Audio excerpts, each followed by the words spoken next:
औज़ुबिल्लाहिमिनश्शैतानिर्रजीम बिस्मिल्लाहिर्रहमानिर्रहीम। अस्सलाम अलैकुम प्यारे बच्चों। आज हम उसी टॉपिक को कंटिन्यू करते हैं, प्रॉफिट मोहम्मद सल्लल्लाहु अलैहि वसल्लम। तो प्यारे बच्चों, हम जो टॉपिक पढ़ रहे हैं इसमें हमने यहाँ तक पढ़ा है, नानी ने कल कहा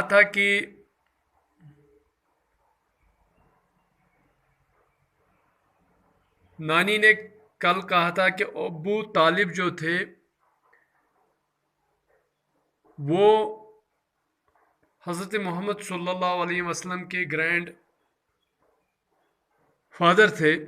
और वो अपने कबीले के सरदार थे।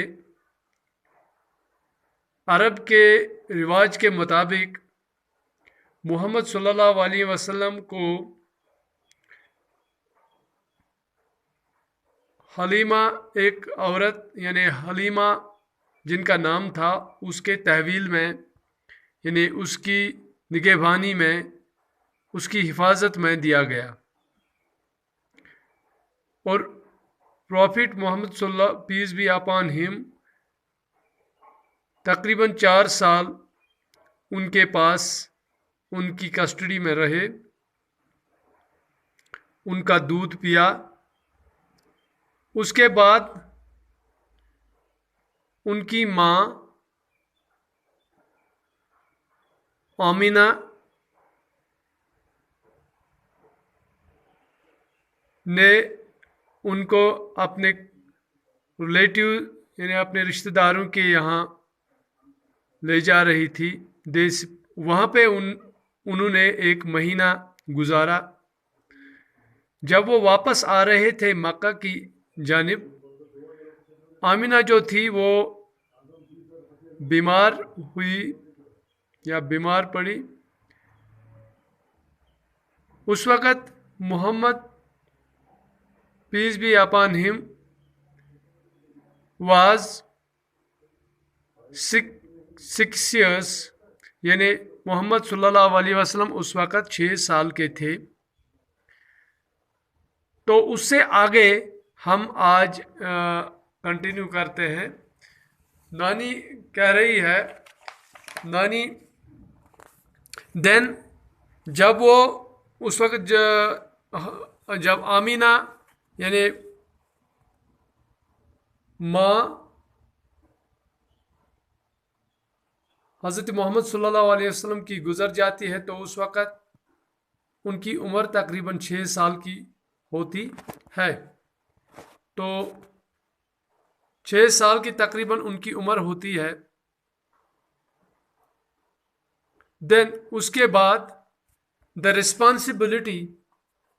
The whole responsibility of Muhammad's upbringing, peace be upon him, upbringing fell on the shoulders of his grandfather Abu Talib.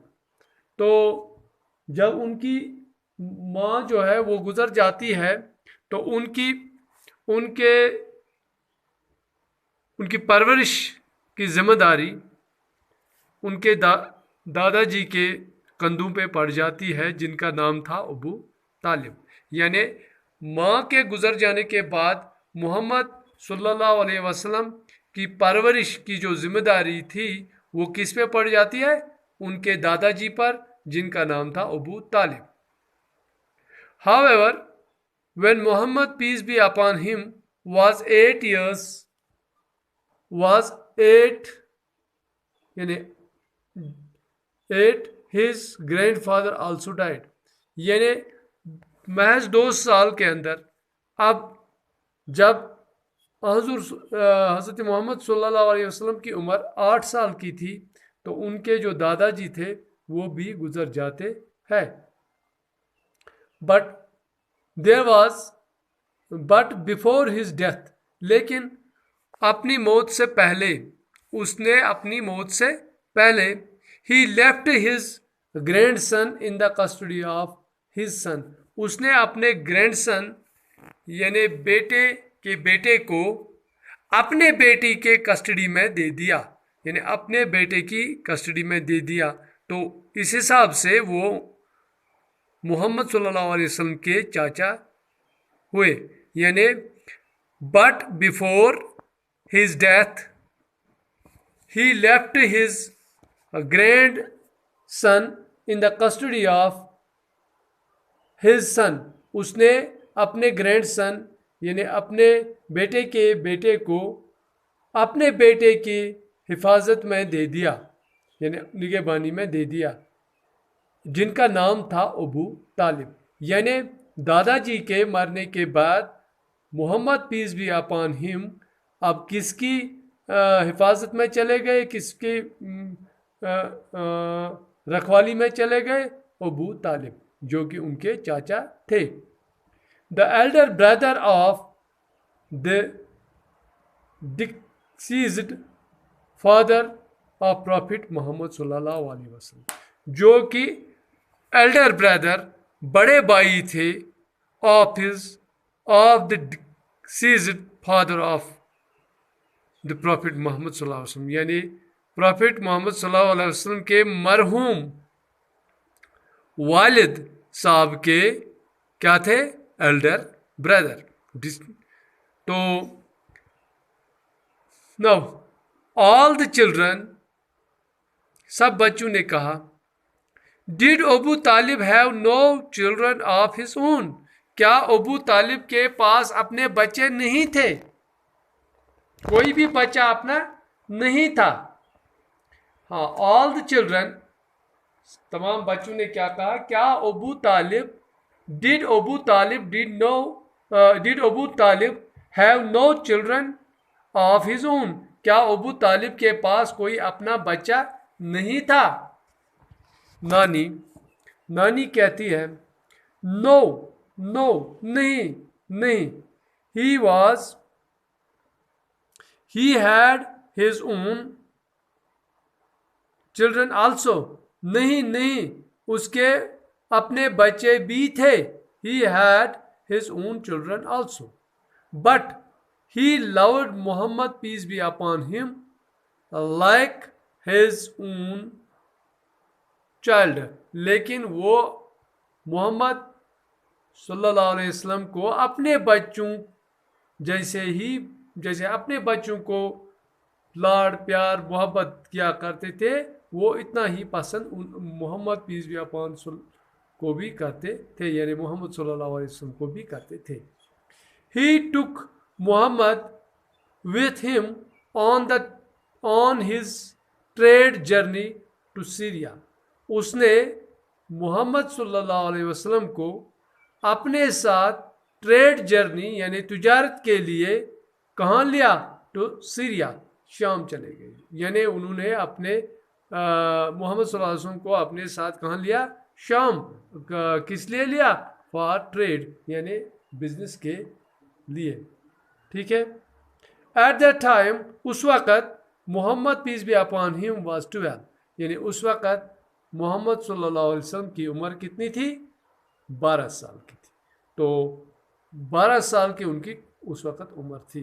During this journey, यानी इस सफ़र के दौरान, they met a Christian monk, वो एक क्रिश्चियन मोंक से मिले, एक पादरी से मिले, हु एडवाइज्ड अबू तालिब, जिसने अबू तालिब को एडवाइस दी या नसीहत दी, Abu Talib not to continue his journey but take Muhammad peace be upon him back to Mecca, जिसने अबू तालिब को क्या नसीहत दी कि आप सफ़र करने के लिए मत जाइए, आप इसको कंटिन्यू न कीजिए, बल्कि अबू तालिब को कहाँ ले जाइए? अपने साथ उन्हें वापस मक्का ले जाइए। तो प्यारे बच्चों, यहाँ तक हम इस कहानी को ले आए हैं, तो इंशाल्लाह कल हम इसको कंटिन्यू करते हैं। फ़िलहाल आप देखिए कुछ इसमें कुछ वर्ड्स हैं जो कि आप अपनी नोट कॉपी पे नोट कीजिए, जो हमारे लिए शायद नए वर्ड्स हैं।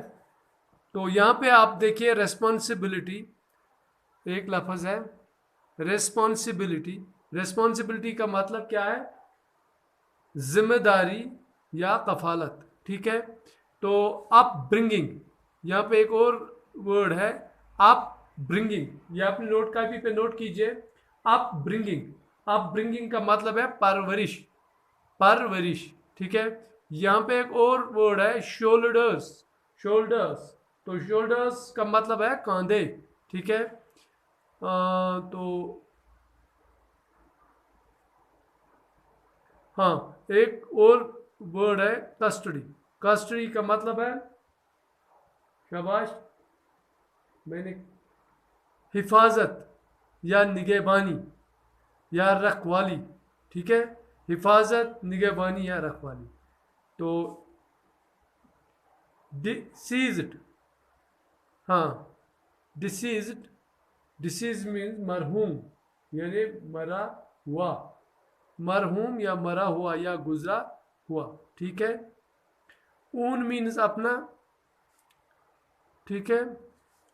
तो कितने वर्ड्स हुए? 1 2 3 4 5 6। तो